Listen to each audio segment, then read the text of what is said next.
ଆପଣ ସମସ୍ତଙ୍କୁ ଏହି ଆମ ଛୋଟିଆ ଭିଡ଼ିଓଟିରେ ସ୍ୱାଗତ କରୁଛି। ଆପଣମାନେ କେମିତି ଅଛନ୍ତି ଆଶା କରୁଛି ଆପଣ ସମସ୍ତେ ଭଲରେ ଥିବେ।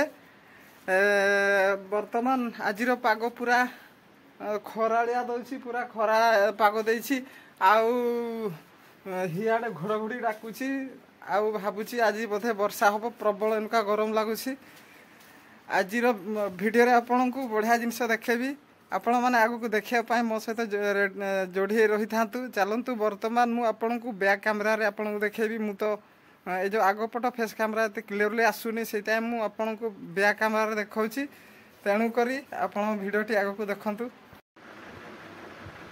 ଦେଖନ୍ତୁ, ମୁଁ ଆଜି ହେଉଛି ଆମର ମଙ୍ଗଳବାର ହାଟ।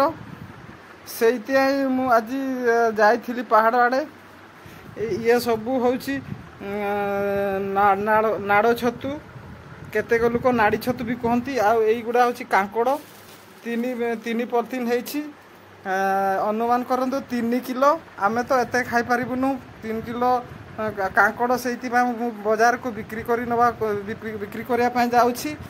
ଆଉ ଏତିକି ହାରାହାରି ଇଏ 1.5 କିଲୋ ପାଖାପାଖି ହେବ।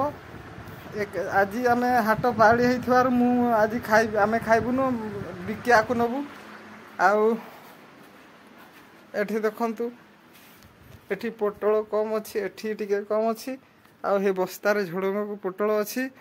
ଆଉ ଏଇରା ମୁଁ ଜୋରରେ ପୁରାକି ହାଟକୁ ବାହାରିଲି। ବର୍ତ୍ତମାନ ସମୟ ହେଇଛି 1:15 ବାହାରିବି। ଆମ ଗାଁଠୁ ବାଟଙ୍ଗା ହାରାହାରି 10 କିଲୋମିଟର ହେବ। ମୁଁ ବାହାରିବି ହାଟରେ, ତାପରେ ଭେଟ ହେବା।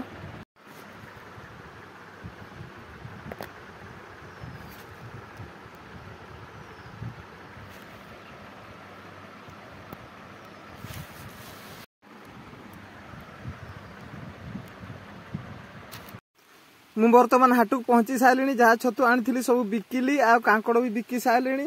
ବର୍ତ୍ତମାନ ଟାଇମ୍ ଅଛି, ଆହୁରି ଲୋକ ଆସିନାହାନ୍ତି, ସେଥିପାଇଁ ବିକିନି। ଆପଣମାନଙ୍କ ସହିତ ଦେଖା ହେବ ଏମିତି ପରବର୍ତ୍ତୀ ଭିଡ଼ିଓରେ। ସେ ପର୍ଯ୍ୟନ୍ତ ରହୁଛି।